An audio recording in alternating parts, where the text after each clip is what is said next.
ദേവദാസന്മാർ പഠിപ്പിച്ചോളും കേട്ടോ, നമ്മളൊരാൾ മാത്രമല്ല ഉള്ളൂ. പിന്നെ നമ്മൾ എന്തുകൊണ്ടാണ് ഇങ്ങനെ ഈ ശബ്ദം ഉയർത്തി പറയുന്നതെന്ന് ചോദിച്ചാൽ, ഞാൻ മുന്നമേ ഒരു മെസ്സേജ് പറഞ്ഞിട്ടുണ്ട്, നമ്മൾ കഠിനോപദേശകന്മാരാണെന്നുള്ളത് ചില ശുശ്രൂഷകന്മാർ പറയാറുണ്ടല്ലോ, ഇവർ കഠിനമായ കാര്യങ്ങളാണ് പറയുന്നതെന്ന്. അതായത് അവര് അനുദിന ജീവിതത്തിൽ ക്രൂശ് എടുക്കണമെന്ന് പ്രസംഗിക്കുന്നവരാണ്, അവർ അനുദിന ജീവിതത്തിൽ നുകത്തിൻ കീഴിലായിരിക്കണമെന്ന് പഠിപ്പിക്കുന്നവരാണ്, അതുപോലെ ഇടുക്കമുള്ള വാതിലും ഞെരുക്കമുള്ള വഴിയും കണ്ടെത്തണമെന്ന് പറയുന്നവരാണ്. അങ്ങനെ അസംഖ്യം കാര്യങ്ങളാണ് പറയുന്നത്. നാം അനേക കഷ്ടങ്ങളോടെ ദൈവരാജ്യത്തിൽ പ്രവേശിക്കേണ്ടവരാണെന്നും, അതുപോലെ നമ്മുടെ ജീവിതത്തിൽ അഗ്നിശോധനയെങ്കിൽ അപൂർവ കാര്യമൊക്കെ വന്നുകൂടി എന്ന് ഓർത്ത് അതിശയിച്ചു പോകരുത്, അതൊക്കെ ദൈവം അനുവദിച്ചിരിക്കുന്ന കാര്യങ്ങളാണ് എന്നൊക്കെ പറയുന്ന മനുഷ്യരാണ്. ആളെ കൂട്ടാൻ നമുക്ക് പ്ലാൻ ഇല്ല. നമ്മുടെ പ്രസംഗങ്ങൾ അധികം പേര് കേട്ട് കോരിത്തരിക്കണമെന്ന് നമുക്കങ്ങനെ താല്പര്യമില്ല. അതായത് ദൈവത്തിന്റെ പരിശുദ്ധാത്മാവ് അകത്തുള്ളവർക്ക് ഈ ശബ്ദം കേൾക്കുമ്പോൾ മനസ്സിലാകും, പരിശുദ്ധാത്മാവിലുള്ള സ്വരമാണെന്ന് അവർക്ക് മനസ്സിലാകും. അല്ലാത്തവര് അവര് ഒരു ചെവി കൊണ്ട് കേട്ടിട്ട് മറു ചെവി കൊണ്ട് തട്ടിക്കളഞ്ഞിട്ട് അവരവരുടെ പാട്ടിന് പോകും. സൗരങ്ങളെ ലാസ്റ്റ് കണ്ട വീഡിയോ നിങ്ങൾ ശ്രദ്ധിച്ചല്ലോ, അതിലെന്താ ന്യൂ ജനറേഷൻ പെന്തിക്കോസ്റ്റ് പറയുന്നത്? അവര് കല്ലും മണ്ണും കൊണ്ട് ദൈവത്തിന്റെ ആലയം പണിയാൻ പോവുക. അതേസമയം മറ്റ് പെന്തക്കോസ്റ്റിലെ ശുശ്രൂഷകന്മാരും എന്താ പറയുന്നത്? അവരും പറയുന്നത് ഞങ്ങൾ കല്ലും മണ്ണും കൊണ്ടും പണിയുന്ന.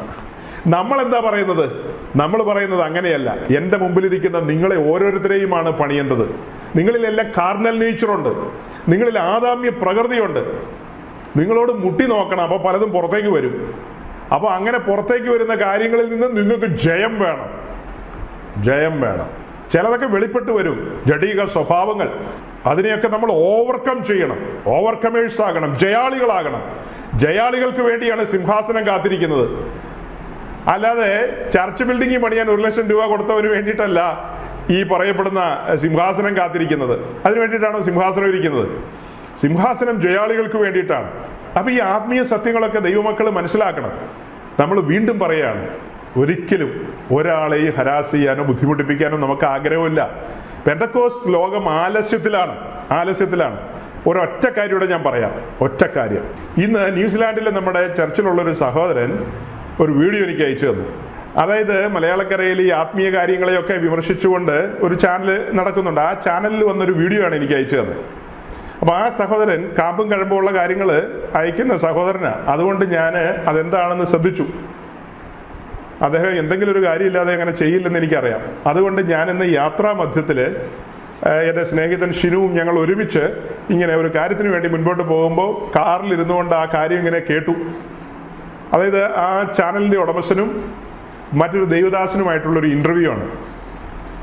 അതായത് ഒരു പ്രധാനപ്പെട്ട ചർച്ചിന്റെ IPC എന്ന് പറയുന്ന ഒരു സമൂഹത്തിന്റെ ഒരു സീനിയർ പാസ്റ്ററാണ്. 40 വർഷത്തെ ശുശ്രൂഷയുള്ള ഒരു മനുഷ്യനാണ് അദ്ദേഹം ഞങ്ങളുടെ ദേശത്തൊക്കെ ശുശ്രൂഷയിൽ ഇരുന്നിട്ടുള്ള ആളാണ്. ഇപ്പോൾ അദ്ദേഹം നോർത്ത് പറവൂർ IPC ചർച്ചിലെ ഒരു പാസ്റ്ററായിട്ട് ശുശ്രൂഷിക്കുകയാണ്. ഇതിനെ ഞാൻ ഈ പേരൊക്കെ പറഞ്ഞതെന്ന് വെച്ചാൽ അത് പബ്ലിക്കിൽ ഓടിക്കൊണ്ടിരിക്കുകയാണല്ലോ. ആ വീഡിയോയുടെ ഭാഗങ്ങൾ സോഷ്യൽ മീഡിയയിൽ ഇന്ന് ആഫ്റ്റർനൂൺ മുതൽ ഇങ്ങനെ പ്രചാരത്തിൽ വന്നിരിക്കുകയാണ്. അപ്പൊ ഈ ഇന്റർവ്യൂ നടത്തുന്നയാൾ തുടക്കത്തിൽ പറയുന്നുണ്ട്, ഇദ്ദേഹം യാക്കോബായ പശ്ചാത്തലത്തിൽ നിന്ന് ഈ പെന്തക്കോസ്റ്റ് ലോകത്തേക്ക് പോയ ആളാണെന്ന് പറയുന്നുണ്ട്. എന്നിട്ട് ഇന്റർവ്യൂവിലെ ഒത്തിരി ചോദ്യങ്ങളുണ്ടായിരിക്കും. അതിലെ ആദ്യത്തെ ചോദ്യം എന്ന് പറയുന്നത്, നിങ്ങൾ എങ്ങനെ ഇതിൽ വന്നു പെട്ടു എന്നുള്ളതാണ്. അപ്പൊ അദ്ദേഹം പറയുന്നുണ്ട്, താൻ മദ്യപാന ശീലമുള്ള ആളായിരുന്നു, ഈ കൂട്ടത്തിൽ പോയി കഴിഞ്ഞാൽ അതിനൊരു വിടുതൽ കിട്ടുമെന്ന് പലരും പറഞ്ഞു. അങ്ങനെ ഈ കൂട്ടത്തിൽ പോയി തനിക്ക് ഒരു വിടുതൽ ലഭിച്ചു. പിന്നീട് ആ കൂട്ടത്തിൽ തന്നെ സഞ്ചരിച്ചു, ആ കൂട്ടത്തിൽ തന്നെ സ്നാനപ്പെട്ടു, പിന്നെ ആ കൂട്ടത്തിൽ തന്നെ ഞാൻ ശുശ്രൂഷയ്ക്ക് ഇറങ്ങി. അങ്ങനെ അതിന്റെ ഭാഗമായിട്ട് പോയി ഒത്തിരി ചർച്ചസിൽ ഇരുന്നിട്ടുണ്ട്, ഒത്തിരി ചർച്ചസിലിരുന്നു. 40 വർഷത്തെ ശുശ്രൂഷ എന്ന് പറയുന്ന ചെറിയ കാലയളവല്ല. അങ്ങനെ മുന്നോട്ട് പോയി എന്നുള്ള കാര്യമൊക്കെ പറഞ്ഞിട്ട് രണ്ടാമത്തെ ക്വസ്റ്റ്യൻ അയാൾ റൈസ് ചെയ്തു.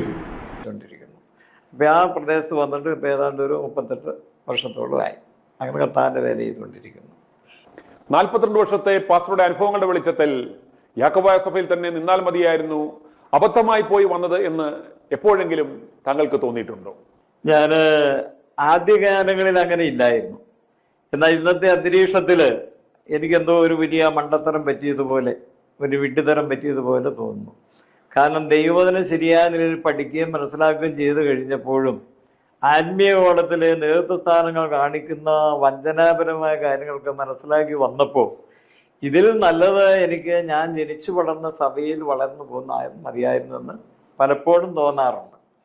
ഇറങ്ങിയത് മണ്ടത്തരമായി പോയിന്ന് 40 വർഷത്തെ ശുശ്രൂഷയുള്ള പാസ്റ്റർ പറയാണ്.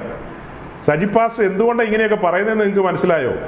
ഞാൻ ഒത്തിരി പാസ്റ്റർമാരെ അടുത്ത് നിന്ന് കണ്ടയാളാണ്, ഒത്തിരി പേരെ. ഇതെല്ലാം പറയുമ്പോൾ ഞാനും ഭയപ്പെടുകയാണ്. നിൽക്കുന്നു എന്ന് തോന്നുന്നവൻ വീഴാതിരിപ്പാൻ സൂക്ഷിച്ചു കൊള്ളട്ടെ എന്നാണ്. ഈ വിഷയങ്ങളെക്കുറിച്ച് ഞാൻ നമ്മുടെ മലബാറിലുള്ള തോമസ് സാറുമായിട്ട് ഇന്ന് സംസാരിക്കുകയായിരുന്നു രാവിലെ. അങ്ങനെ സംസാരിച്ചപ്പോൾ ഞാൻ അദ്ദേഹത്തോട് പറഞ്ഞു, നോക്കണം, 40 വർഷം ശുശ്രൂഷിച്ച ആൾ ഇങ്ങനെ പറയുന്നു, വേറെ പല പാസ്റ്റർമാരും ഇങ്ങനെ പറയുകയാണ്. പെന്തക്കോസ്റ്റിൽ ശുശ്രൂഷിച്ച പാസ്റ്റർമാർ ഇപ്പോൾ പലരും പറയുന്നു വിശ്വാസ സ്നാനം എന്ന് പറയുന്നത് തെറ്റാണ്, അതിൻ്റെ ആവശ്യമില്ല. അങ്ങനെ അനവധി കാര്യങ്ങളാണ് ഓരോ പാസ്റ്റർമാരും ഓരോ ദിവസവും ഇങ്ങനെ പറയുന്നത്. നമ്മൾ നമ്മുടെ പ്രിയപ്പെട്ടവരെ ഉറപ്പിച്ചു നിർത്താൻ വേണ്ടി കർക്കശമായി ഉപദേശ വിഷയങ്ങളും ഈ കാര്യങ്ങളെയൊക്കെ തുറന്നു പറയുന്ന കൂട്ടത്തിൽ ഇങ്ങനെ ചിലരൊക്കെ പറയുന്നുണ്ട് കേട്ടോ, അത് സൂക്ഷിക്കണം, ശ്രദ്ധിക്കണം, ആ വലയിൽ നിന്ന് നമ്മൾ പോയി വീഴരുത് എന്നാണ് നമ്മൾ പറയുന്നത്. അങ്ങനെയൊക്കെ നമ്മൾ പ്രസംഗിക്കുമ്പോൾ നമ്മുടെ സഹോദരന്മാർ, വിശേഷിച്ച് സഹോദരിമാര്, അവരെനിക്കൊരു കിരീടം ഉണ്ടാക്കി തന്നിട്ടുണ്ട്. ഇങ്ങനെ ഭയങ്കര വിമർശകനാണ്, കുറ്റം പറയുന്നൊക്കെ. നോക്കണം, 40 വർഷം ശുശ്രൂഷ ചെയ്ത പാസ്റ്റർ പറയാണ് ഈ മാർഗത്തിലേക്ക് ഇറങ്ങി വന്നത് മണ്ടത്തരമായി പോയെന്ന്. അപ്പൊ അങ്ങേരുടെ കീഴിൽ എത്ര പേരായിരിക്കും സ്നാനപ്പെട്ടിരിക്കുന്നത്? ആ മനുഷ്യരെല്ലാം മണ്ടന്മാരായില്ലേ? അദ്ദേഹത്തിന്റെ ഭാര്യയും മക്കളും മണ്ടന്മാരായില്ലേ? ഒന്ന് ഓർത്തു നോക്കി. അദ്ദേഹമായി ചുറ്റിപ്പറ്റി നിൽക്കുന്ന എത്രയോ വിശ്വാസികളുണ്ട്. അവരൊക്കെ അത് കേൾക്കുമ്പോൾ ഉണ്ടാകുന്ന, അല്ലെങ്കിൽ പുതുതായി വിശ്വാസത്തിൽ വന്ന മനുഷ്യരെ നോക്കണം, ഇത് സോഷ്യൽ മീഡിയയിൽ പബ്ലിക് ഡൊമൈനിലേക്ക് വന്നിരിക്കുകയാണ്. കാട്ടുതീ പോലെയാണ് ആ വീഡിയോ പരക്കുന്നത്. യാക്കോബായക്കാരും ഓർത്തഡോക്സുകാരും ലെവൽ ബെസ്റ്റാണ് അത് പറപ്പിക്കുന്നത്. ഒരു കാലത്ത് പെന്തക്കോസ്തുകാർക്ക് ഇവരുടെ എല്ലാം മേലൊരു മേധാവിത്വം ഉണ്ടായിരുന്നു, ആയുധങ്ങൾ കയ്യിലുണ്ടായിരുന്നു. ഇന്ന് പെന്തക്കോസ്തുകാരെ പിടിച്ചു നിൽക്കാൻ പാടുപെടുകയാണ്, സർവൈവലിന് ബുദ്ധിമുട്ടുകയാണ്. ഈ മലവെള്ളം വരുന്ന പോലെയാണ് യാക്കോബായ ഓർത്തഡോക്സും കത്തോലിക്കൊക്കെ ഇടിച്ചു കയറി വരുന്നത്. 10 ഇടി കിട്ടിയാൽ നിങ്ങളിൽ എത്ര പേര് നിൽക്കുമെന്ന് എനിക്കറിയില്ല. സജിപ്പാസ് കുറ്റം പറയുന്ന ഒത്തിരി പുള്ളികളുണ്ട്. ഇവിടെ ആരെങ്കിലും ഇരിപ്പുണ്ടോന്ന് എനിക്കറിയില്ല. പക്ഷെ ഞാൻ ഓർത്തഡോക്സിലെ അച്ഛനോടും കോറപ്പീസ്കോപ്പയോടും മെത്രാനോടും വർത്തമാനം പറഞ്ഞിട്ടിരിക്കുന്ന പുള്ളിയാ. ആ പ്രാഗൽഭ്യം എവിടെ നിന്നാ കിട്ടിയത്? നിങ്ങൾ ഗ്രഹിക്കണം. ഞാൻ സങ്കടത്തോടെ ഇത് പറയുന്നത്, വലിയ വേദനയുണ്ട് എനിക്ക്. ഞാനിത് എവിടെ പോയി, ഇത് എങ്ങനെ കൈകാര്യം ചെയ്യും നിങ്ങൾ പറ. സാമൂഹ്യ മാധ്യമങ്ങളിലൂടെ അല്ലാത്ത നിലയിൽ വ്യക്തിപരമായി ഒക്കെ സുവിശേഷം പറയുന്ന ഒരാളാണ് ഞാൻ. എനിക്ക് അത് പറയാൻ പഴുതുകളൊക്കെ ഉണ്ട്. എന്നിരുന്നാൽ പോലും നമ്മുടെ കൂടെ ശുശ്രൂഷിച്ചൊരു മനുഷ്യനല്ലേ, സാത്താൻ പിടിച്ചില്ലേ? അതിന്റെ മൂലകാരണം എന്താ? രക്ഷയെക്കുറിച്ചുള്ള ഗ്രാഹ്യമില്ലായ്മയാണ്. ക്രൂശിൽ എന്താ സംഭവിച്ചതെന്ന് അറിയില്ല. കഴിഞ്ഞ 3-4 ആഴ്ച നമ്മുടെ സൺഡേ മീറ്റിങ്ങിൽ പാപത്തെക്കുറിച്ചും ന്യായവിധിയെക്കുറിച്ചും രക്ഷയുടെ ആഴങ്ങളാ പ്രസംഗിച്ചുകൊണ്ടിരിക്കുന്നത്. നിങ്ങൾ എത്ര പേരത് കേട്ടിട്ടുണ്ടെന്ന് എനിക്കറിയില്ല. എനിക്കറിയാവുന്ന പല സഹോദരന്മാരും ഇടയ്ക്ക് പറയാറുണ്ട്, ഒരു പക്ഷെ നിങ്ങളും അങ്ങനെ പറയുന്നവരായിരിക്കും. എന്താ പറയുന്നത്? പാസ്റ്റർ, നിരന്തരമായി ഞങ്ങൾ പ്രാർത്ഥിച്ചുകൊണ്ടിരിക്കുക മകന്റെ സ്നാനത്തിന് വേണ്ടി, അവനൊന്ന് സ്നാനപ്പെടാൻ സമ്മതിക്കാൻ വേണ്ടി. പാസ്റ്റർ, ഞങ്ങൾ നിരന്തരം മകൾക്ക് വേണ്ടി പ്രാർത്ഥിച്ചുകൊണ്ടിരിക്കുകയാണ്, അവളൊന്ന് സ്നാനത്തിലേക്ക് വരണം. എന്ത് മണ്ടത്തരമാണ് നിങ്ങൾ ഈ പറയുന്നത്? മകളുടെ സ്നാനത്തിന് വേണ്ടി പ്രാർത്ഥിക്കുകയോ, മകന്റെ സ്നാനത്തിന് വേണ്ടി പ്രാർത്ഥിക്കുക എന്നൊക്കെയോ? അതാണോ ഇത്രയും കാലം കൊണ്ട് കേട്ടത്? നിങ്ങളുടെ മകനോ മകളോ രക്ഷിക്കപ്പെടാൻ വേണ്ടി പ്രാർത്ഥിക്കുക. രക്ഷിക്കപ്പെട്ടാൽ തൽക്ഷണം അകത്ത് പരിശുദ്ധാത്മാവ് വരും.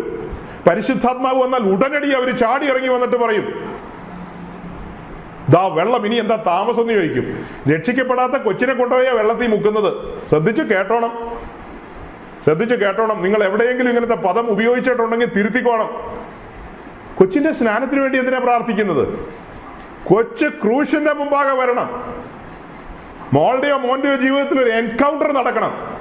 ക്രൂശിന്റെ ദർശനം അവരെ ഉടയ്ക്കണം, മാറ്റിമറിക്കണം, രൂപാന്തരപ്പെടുത്തണം. തൽക്ഷണം അവര് പറയും, ഡാഡി ഓർ മമ്മി, അല്ലെങ്കിൽ അപ്പച്ച, എന്റെ പഴയ മനുഷ്യനെ കുഴിച്ചിടണം. അങ്ങനെയൊക്കെ പറയാൻ കൊച്ചിന് പറ്റുമെന്ന് ചോദിച്ചാൽ, കൊച്ചിന്റെ അകത്ത് പരിശുദ്ധാത്മാവ് വന്നേ. ഇനി കൊച്ചിന് അടങ്ങിയിരിക്കാൻ പറ്റില്ല. പരിശുദ്ധാത്മാവ് വരാത്ത, വീണ്ടും ജനിക്കാത്ത, ജീവപുസ്തകത്തിൽ പേര് വരാത്ത കൊച്ചിനെയാ കൊണ്ടുപോയി വെള്ളത്തിലിടുന്നത്. കൊച്ച് 10ാം ക്ലാസ് കഴിഞ്ഞത്രേ, കൊച്ച് പ്രീ ഡിഗ്രി കഴിഞ്ഞത്രേ, കൊച്ച് ഡിഗ്രിക്ക് പോണോ അത്രേ. അതിന്റെ ചടങ്ങാണോ സ്നാനം എന്ന് പറയുന്നത്? പെന്തക്കോസ്ത് എവിടെയാ നിൽക്കുന്നതെന്ന് നോക്ക്. പെന്തക്കോസ്ത് എവിടെയാ നിൽക്കുന്നത്? ഇതാണോ സ്നാനം? ബഹുഭൂരിപക്ഷം പേരും രക്ഷയുടെ ആഴം അറിയുന്നില്ല. വളരെ കഷ്ടപ്പെട്ട് നമ്മൾ ആ മെസ്സേജൊക്കെ പറഞ്ഞ് യൂട്യൂബിലൊക്കെ അപ്ലോഡ് ചെയ്തിട്ട് 1000 പേര് കേട്ടിട്ടുണ്ട്. 1000 പേര്.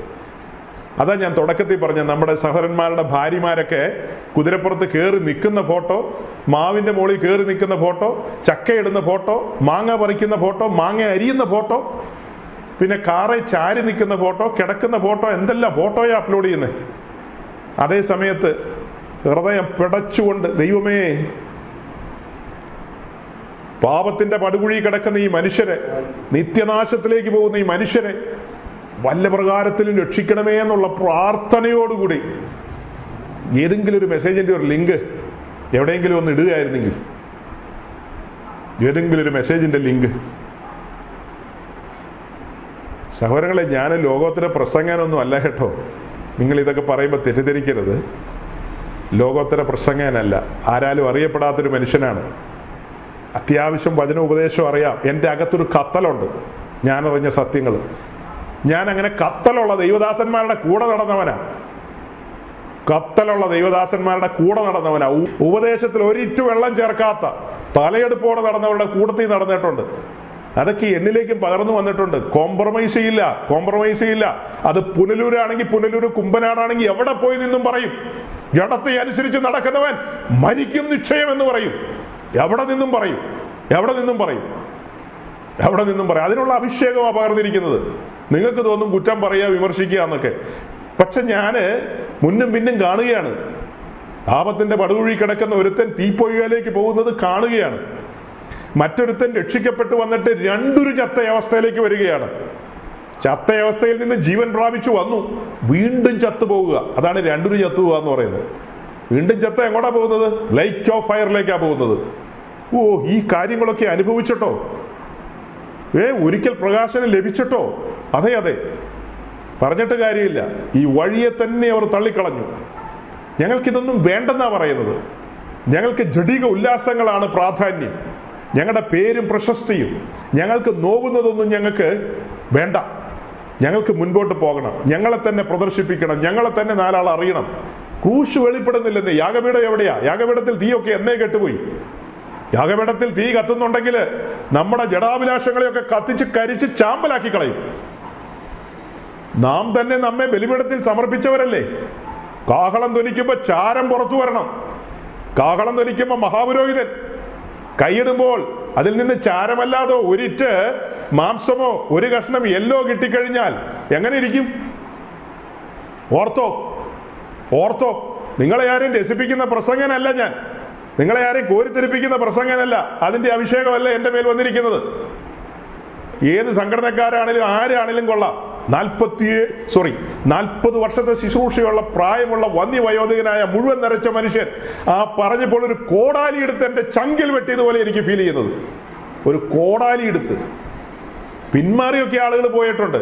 ഈ കഴിഞ്ഞ ആഴ്ച ബാംഗ്ലൂരിൽ ഈ പറയപ്പെട്ട സംഘത്തിൽപ്പെട്ട ആ കൂട്ടത്തിൽ തന്നെ പെട്ട 2-3 കുടുംബങ്ങൾ ഒരു യാക്കോബായ പള്ളിയുടെ മദ്ബഹായുടെ മുമ്പിൽ നിന്ന് അച്ഛന്മാരുടെ കൂടെ ചേർന്ന് ഇന്നെടുത്തിരിക്കുന്ന ഫോട്ടോസ് എൻ്റെ ഫോണിലുണ്ട്. ഇപ്പോൾ കഴിഞ്ഞ ആഴ്ച സംഭവിച്ച കാര്യമാണ്.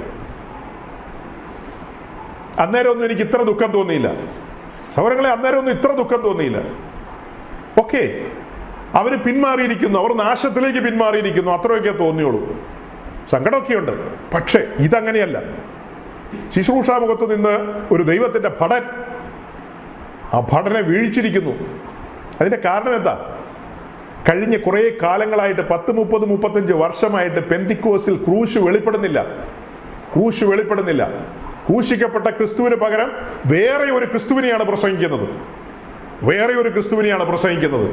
മനസ്സിലാക്കുക. ജനം ആത്മാവിൽ ബലപ്പെടുന്നില്ല. അവർ ക്ഷീണത്തിലാണ്. പലരും ക്ഷീണത്തിലാണ്. അതുകൊണ്ടാണ് ഈ വാത്സല്യ സഹോദരങ്ങളെല്ലാം ഉണരണം. ഒരു സീരിയസ് വീഡിയോയും കൂടെ കാണിക്കാനുണ്ടായിരുന്നു. പക്ഷേ നമ്മൾ ആ വീഡിയോ ഒന്നും കാണിക്കുന്നില്ല. സമയം അതുപോലെ അതിക്രമിച്ചു പോയി. പക്ഷെ ആ വീഡിയോ നമുക്ക് കാണണം സഹോദരങ്ങളെ. ചിലത് പറയാനുണ്ട്. ഈ പറഞ്ഞതിനോട് ചേർത്ത് വെച്ച് ചിലത് പറയാനുണ്ട്. സീരിയസ് ആയ കാര്യങ്ങളാണ് ഈ 40 വർഷക്കാരൻ ശുശ്രൂഷകൻ പറഞ്ഞത്. അതുപോലെ നല്ല പഠിപ്പും വിവേകമുള്ള ദൈവദാസന്മാര് ആലയം പണിയുന്നു എന്ന് പറയുന്നതും ഒക്കെ ചേർത്ത് വെച്ച് മൂല കാരണം ഞാൻ കാണിച്ചു തരാം. ദൈവം അനുവദിച്ചാൽ, കർത്താവ് ആയുസ് തന്നാൽ, കാഹളം ധ്വനിച്ചില്ലെങ്കിൽ അടുത്ത ആഴ്ച നമ്മൾ ഒരുമിച്ച് കൂടുമ്പോൾ നമുക്ക് ആ വീഡിയോയും കൂടെ ഒന്ന് കാണാം. എന്തിനാ കാണുന്നത്? ബുദ്ധിപദേശത്തിന് വേണ്ടിയിട്ടാണ്, നമ്മെ തന്നെ അലർട്ടാക്കാൻ വേണ്ടിയിട്ടാണ്, തിരിച്ചറിയാൻ വേണ്ടിയിട്ടാണ്, സാത്താൻ വഞ്ചിക്കുന്ന വഞ്ചനയുടെ രീതികൾ മനസ്സിലാക്കാൻ വേണ്ടിയിട്ടാണ്. വഞ്ചനയുടെ രീതികൾ നിങ്ങൾ ഇതൊക്കെ കേൾക്കുമ്പോൾ ഓർക്കണം, വളരെ ഉത്തരവാദിത്വ ബോധമുള്ളവരായി തീരണം. കൊച്ചു കൊച്ചു കാര്യങ്ങൾക്ക് വേണ്ടിയുള്ള പ്രാർത്ഥന മാറ്റിവെക്കണമെന്ന് എത്രയോ കാലങ്ങളായി നമ്മൾ പറയുന്നു. നിങ്ങൾ ഗൗരവമില്ലാത്ത പ്രാർത്ഥനകളിലേക്ക് പോകരുത്. അതിനു പകരം വളരെ മുട്ടിപ്പായി സീരിയസ് ആയി ഈ നാളുകളിൽ പ്രാർത്ഥിച്ചില്ലെങ്കിൽ ഞാൻ ഉറപ്പിച്ചു പറയാം, നിങ്ങളുടെ കണ്ണിന്റെ മുമ്പിൽ ഇനിയും അനേക പോരാളികൾ വീഴുന്നത് നിങ്ങൾ കാണും. 40 വർഷക്കാരനായിരിക്കില്ല, ചിലപ്പോൾ 50 വർഷക്കാരനായിരിക്കും, ചിലപ്പോൾ നേതൃത്വത്തിൽ ഇരിക്കുന്നവനായിരിക്കും. വീഴുന്ന പടപടാന്ന് ചീട്ടുകൊട്ടാരം വീഴുന്നത് പോലെ പലരും വീഴും എന്നുള്ളത് ഞാൻ ആത്മാവിൽ പറയുകയാണ്. നമ്മുടെ ഉത്തരവാദിത്തമാണ്. ദൈവസഭയുടെ കാവലാളുകളാണ് നമ്മൾ. നാം കാവൽക്കാരാണ്. വളരെ ഗൗരവത്തോടെ ഈ നാളുകളിൽ ഇടിവിൽ നിന്ന് പ്രാർത്ഥിക്കേണ്ടതുണ്ട്, മധ്യസ്ഥ അണയ്ക്കേണ്ടതുണ്ട്. ഉള്ളിൽ നിന്ന തേങ്ങൽ വരണം. ചുമ്മാ പ്രാർത്ഥിച്ചിട്ടൊന്നും കാര്യമില്ല. ഉള്ളിൽ നിന്ന കത്തൽ വരണം. വേദനയോടെ, ഒരു പ്രസവ വേദനയോടുകൂടി നിങ്ങൾ ദൈവസന്നിധിയിൽ അപേക്ഷിക്കണം. കർത്താവേ, ആ പെയിൻ കടന്നു വരണം. ദൈവസഭ ആ പഴയ മഹത്വത്തിലേക്ക് മടങ്ങി വരണം, പഴയ അധികാരത്തിലേക്ക് മടങ്ങി വരണം. ഈ മലയാളക്കരയെ വറപ്പിച്ച ദൈവസഭ, അതിന്റെ പൊടി പോലുമില്ല ഇപ്പോൾ, അത് മടങ്ങി വരണം. ദൈവത്തിന്റെ ദാസന്മാരെ എല്ലാം പിടിച്ച് കുലുക്കണം. ഗൾഫിലേക്കും അമേരിക്കയിലേക്കും ഒക്കെ കറങ്ങാൻ പോകുന്നവരെ എല്ലാം പിടിച്ച് കുലുക്കണം. നിശ്ചയമായും പ്രാർത്ഥിക്കുക, ദൈവം ചെയ്യും. കുലുക്കി കഴിഞ്ഞാൽ അവർ അമേരിക്കയിൽ ചെന്ന് പ്രസംഗിക്കുന്ന പ്രസംഗത്തിന്റെ രീതി വേറെ ആയിരിക്കും. കുലുക്കം കഴിഞ്ഞിട്ട് അവർ അമേരിക്കയ്ക്ക് പൊക്കോട്ടെ, അമേരിക്കയെ അവർ വിറപ്പിക്കും. ഇവരെ ദൈവം കുലുക്കി കഴിഞ്ഞാൽ ഇവർ അമേരിക്കയെ വിറപ്പിക്കും, ഇവർ ഗൾഫിനെ വിറപ്പിക്കും. ഇപ്പൊ എന്ത് വിറയോടുകൂടിയാണ് അവർ തിരിച്ചു വരുന്നതെന്ന് എനിക്കറിയില്ല. പരിഹാസമല്ല കേട്ടോ, പരിഹാസമല്ല. അങ്ങനെയൊന്നും ചിന്തിക്കരുത്. വേദനയോടുകൂടി പറയാണ്. ഇന്ന് ഉറങ്ങാൻ പോകുമ്പോൾ വലിയ സങ്കടമായിരിക്കും എനിക്ക്. കാരണം 40 വർഷത്തെ ശുശ്രൂഷയുള്ള വയോധികനായ മനുഷ്യൻ ദൈവസഭയെ ഒന്നടങ്കം വേദനിപ്പിച്ചു. ഒരു പബ്ലിക് പ്ലാറ്റ്ഫോമിൽ വന്നിട്ട് അദ്ദേഹം പറയാണ്, ഈ മാർഗത്തിലേക്ക് ഇറങ്ങി വന്നത് ക്രൂശിനെയാണ് അദ്ദേഹം തള്ളിക്കളഞ്ഞത്. വിശുദ്ധീകരിച്ച നിയമരക്തത്തെയാണ് അദ്ദേഹം തള്ളിക്കളഞ്ഞത്. അദ്ദേഹം എന്താ പറയാതെ പറഞ്ഞത്? 56-ാം ദിവസത്തെ വെള്ളം തെളിയും, അന്നേരം കൊച്ചിന്റെ നെഞ്ചത്തും അവിടെ ഇവിടെയൊക്കെ പൂശുന്ന ലേപനവും അത് മതിയായിരുന്നു. എനിക്കത് മതിയായിരുന്നു. അതുകൊണ്ട് ഞാൻ കാഹളം ധ്വനിക്കുന്നത്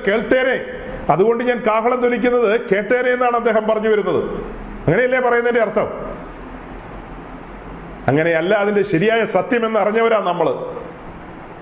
ശുശ്രൂഷകന്മാർ അനേകരെ വീഴ്ച കളയും സഹോദരങ്ങളെ. അതുകൊണ്ട് നമുക്ക് സമർപ്പണ മനോഭാവത്തോടെ ദൈവസന്നിധിയിൽ ഇന്ന് നമ്മെ തന്നെ താഴ്ത്താം. ഞാൻ ഇടയ്ക്കൊരു വലിയ വാക്ക് പറഞ്ഞു, നിൽക്കുന്നു എന്ന് തോന്നുന്നവൻ വീഴാതിരിപ്പാൻ സൂക്ഷിച്ചു കൊള്ളട്ടെ. ശത്രുവായവൻ ചുറ്റും അലറി നടക്കുകയാണ്. കേമന്മാരെന്നൊക്കെ വിചാരിക്കുന്ന പലരുമാണ് വീണുകൊണ്ടിരിക്കുന്നത്, വചനം വളച്ചൊടിക്കുന്നത്, ആത്മീയ സത്യങ്ങളെ, അടിസ്ഥാന ഉപദേശങ്ങളെ മറിച്ചുകൊണ്ടിരിക്കുകയാണ്. പലരും അതിനകത്ത് വീണുകൊണ്ടിരിക്കുകയാണ്. അതിന്റെ നടുവിൽ കൃപയാൽ നാം നിൽക്കുന്നു. ഭയത്തോടും വിറയലോടും നമുക്ക് ദൈവസന്നിധിയിൽ നമ്മെ തന്നെ താഴ്ത്തി ഏൽപ്പിക്കാം. ധ്യാനത്തോടെ നമുക്ക് പിരിയാം. ദൈവം നിങ്ങളെ അനുഗ്രഹിക്കട്ടെ. Thank you.